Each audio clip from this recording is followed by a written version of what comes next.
yes, in Germany, toilets wear glasses.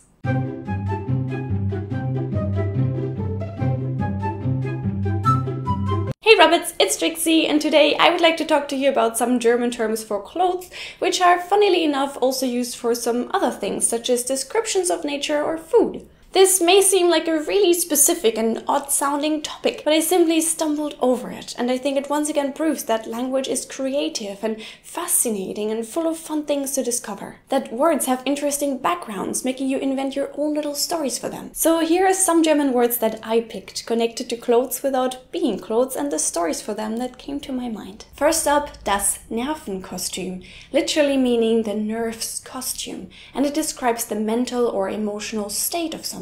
If you have ein schwaches or ein dünnes Nervenkostüm, that means that you have weak nerves. Somebody may have annoyed you, or you're sad, or just sentimental in general. What I like about this term is that it describes your mental state as something you wear. For some people, this nerves costume would look like a clean, very neat and well-fitting suit, finest fabric. While for others, the troubled minds, it would be nothing but a potato bag with holes in it, all worn and filthy. And sometimes it is those neatly dressed people who are actually wearing a potato bag as their mental dress. I simply like the picture of it. Your clothes also get dirty if you're not careful. If others harm you or push you in the dirt, they get filthy and tear apart. And while you can wash and fix your real clothes quite easily, your mental costume is much more difficult to clean and repair. I don't know, what do you think? Is it good that others cannot see our mental stage as they can see our clothes?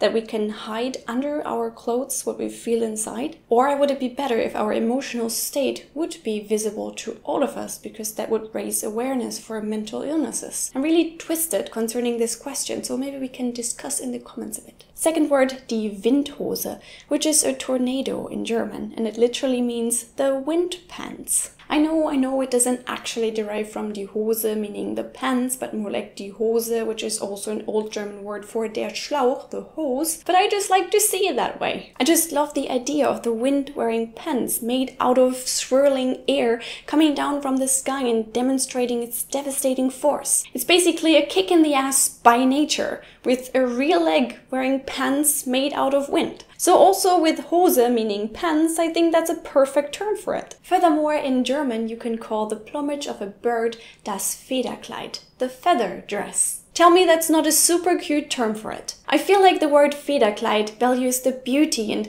variety of colors that bird feathers can have. I mean, birds use their feathers to impress potential partners, and that's basically what we sometimes do with dresses. Am I not wearing a nice Federkleid today? But not only birds wear dresses in Germany, trees also do. You can call the entirety of leaves on a tree das Blätterkleid, the leaves dress. Again, this word gives you the impression that nature voluntarily dresses up to be beautiful. That leaves and feathers are equally beautiful than something man-made, such as a dress. I would even say it's much more beautiful.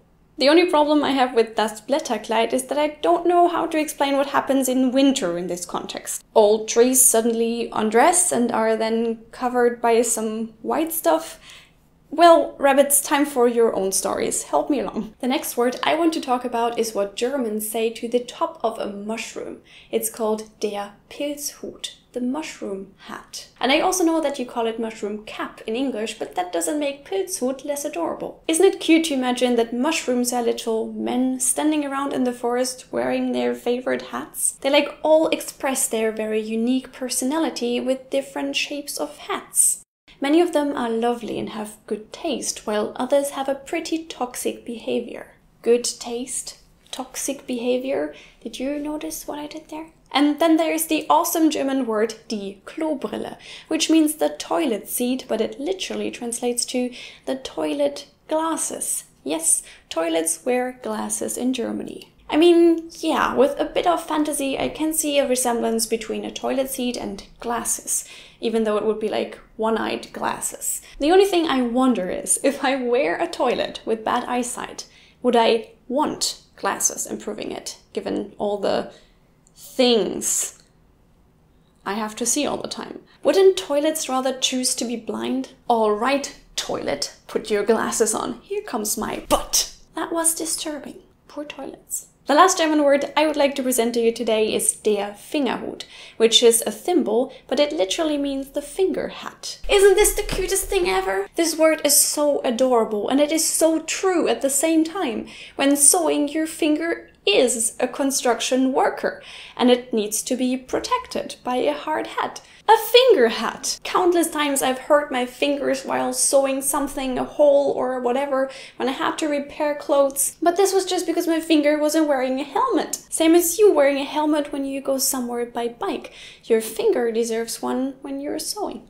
Alright, rabbits, I really hope that you enjoyed hearing about these 7 German words that are connected to clothes without actually being clothes. What other words of this kind do you know? Or in general, which words do you like that make you come up with your own personal story for them? All the time I'm making these videos, I just notice how much I love words and thinking about them and seeing them almost as people with a story and character. Is there anyone out there like me, or is that only me?